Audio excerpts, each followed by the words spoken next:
I'm used to not having to put curtains on my windows.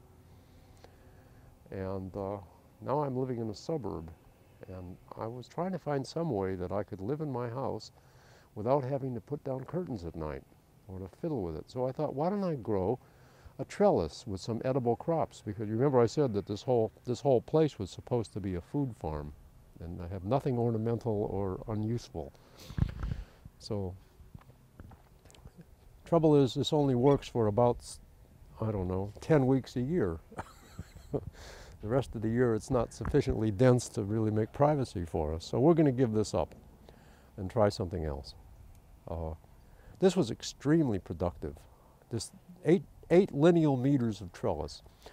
And it made a wonderful system. On the house side, in the early spring, I planted climbing peas.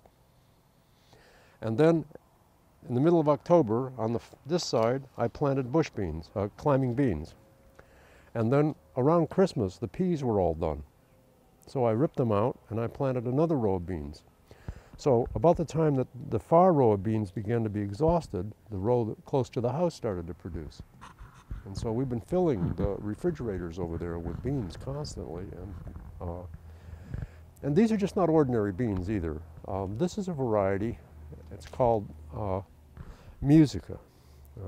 This one here is a bit overdone. In fact, none of them probably taste any good anymore because it's early May. But this is a typical pod for Musica.